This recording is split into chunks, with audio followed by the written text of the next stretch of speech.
5월 24일 큐티 가이드를 시작하도록 하겠습니다. 출애굽기 4장 18절에서 31절 말씀이고요. 이 말씀을 보다 더 잘 우리가 이해하기 위해서는 출애굽기 앞부분의 내용들을 한번 쭉 읽어와 주시면 좋을 것 같아요.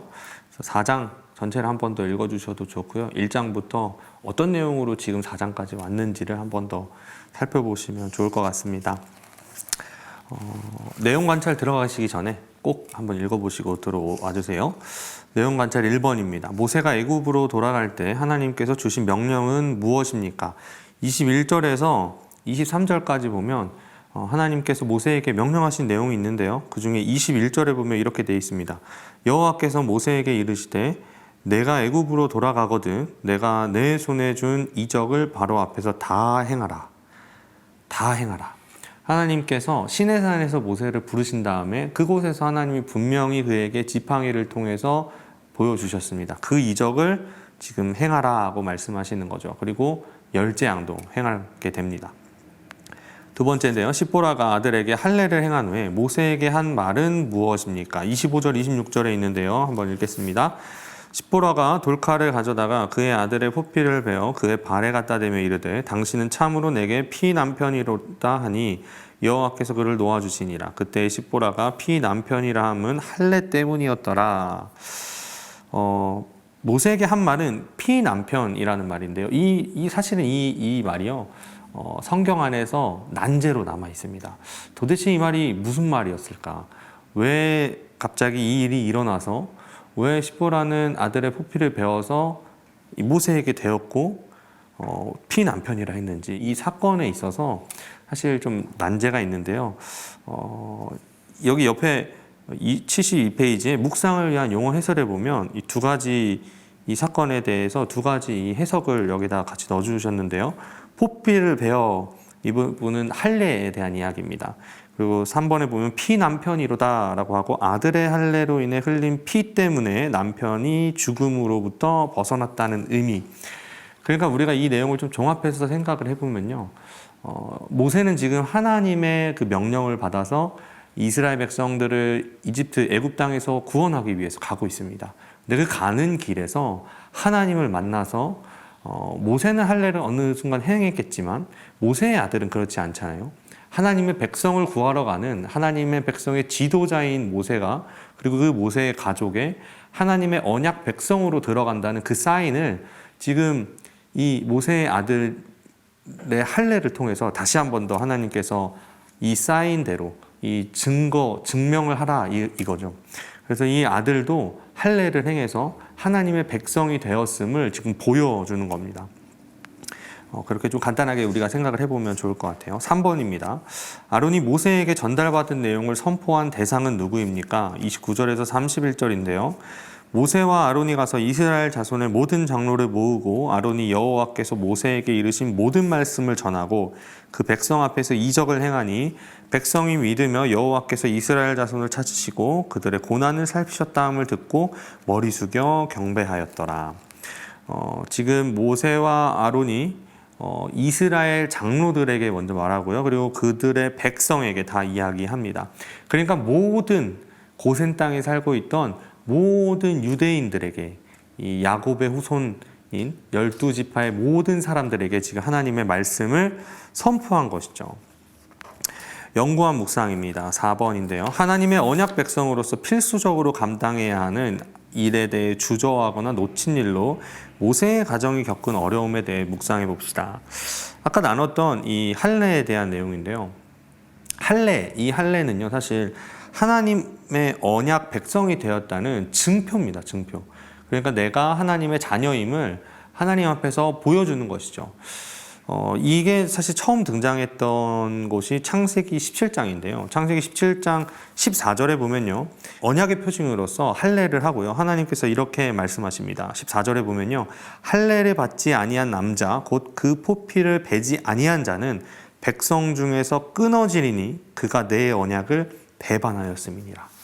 그러니까 할례를 하지 않는다는 것은 내가 하나님의 백성이 아닙니다라는 것을 보여주는 거예요. 근데 단순히 나는 하나님을 내 하나님으로 삼지 않았어요 이게 아니라 하나님을 배반했다라는 거죠. 이미 하나님과 언약 관계에 있던 그 백성이 그 언약을 일방적으로 깨버렸다라는 겁니다. 하나님이 이미 택하셨고요. 이미 백성으로 불렀는데 할례를 받지 않고 혹시 자녀에게 할례를 하지 않았다면 하나님을 인정하지 않겠다라는 배반, 언약 파기를 뜻하죠. 그 언약 파기의 결과는 죽음이었어요. 그래서 하나님은 지금 모세를 잡아서 모세를 죽이려고 했던 거였습니다.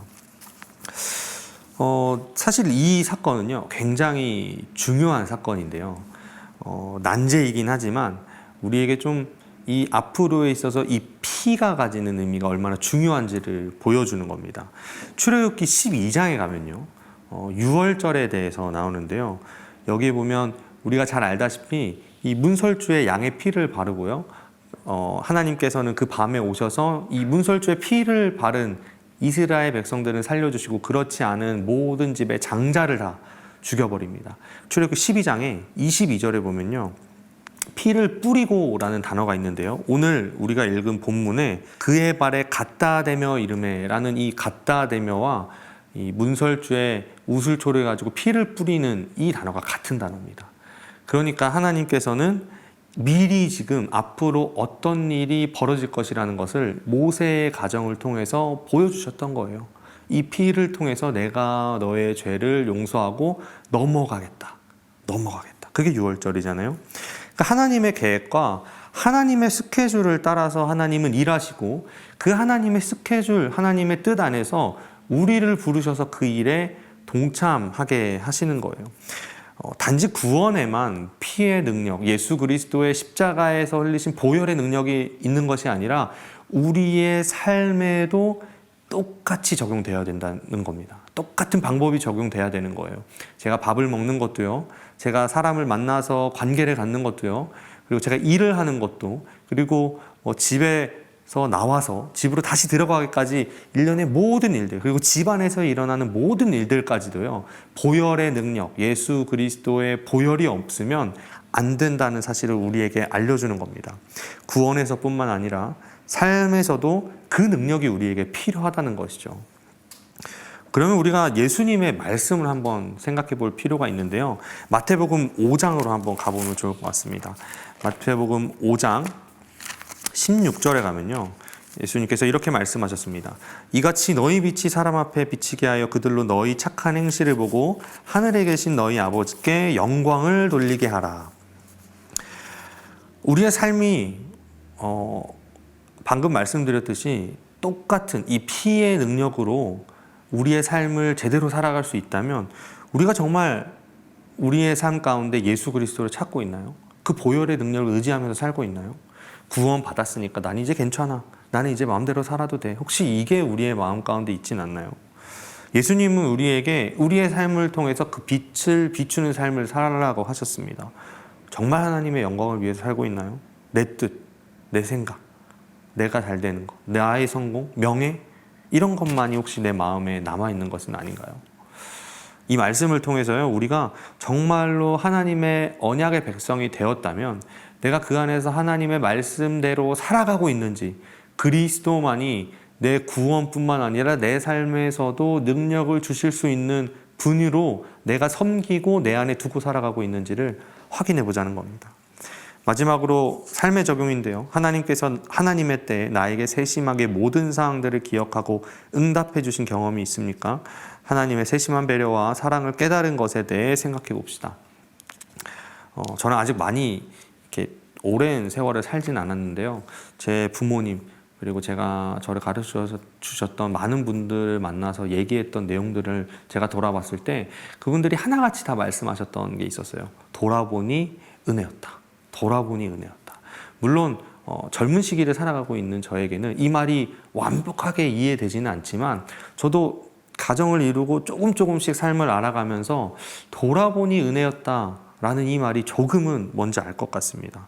하나님께서 하나님의 때에, 내가 생각할 때는 내가 여태까지 이루어왔고 내가 열심히 달려왔다라고 생각했지만 그것도 하나님이 다 나에게 은혜를 베푸셨기 때문에 내가 그때 하나님의 때 하나님의 은혜를 누릴 수 있었구나. 그분의 사랑과 그분의 헌신과 그분의 그 능력을 맛보았음을 제가 알게 되었습니다. 돌아보면 다 은혜라는 말이 피상적으로 들릴 수는 있지만 사실 그게 정답인 것 같아요. 돌아보니까 다 은혜였다. 하나님이 나에게 어느 하나도 다 남김없이 다 베풀어 주셨던 거죠. 제가 돌아봤을 때, 제 삶을 돌아봤을 때 하나님은 저를 섭섭하게 하지 않으셨더라고요. 제가 속상하고 슬펐던 그 순간조차도 하나님은 저를 섭섭하게 하지 않으셨어요. 다 은혜로 채워주셨습니다. 오늘 하루 이 말씀을 묵상하시면서요, 우리에게 베푸셨던 그 은혜를 한번 돌아보고요, 오늘 우리에게 베푸실 은혜를 기대하면서 섭섭하게 하지 않으시는 그 하나님의 은혜를 구하는 오늘 하루가 되기를 소원합니다.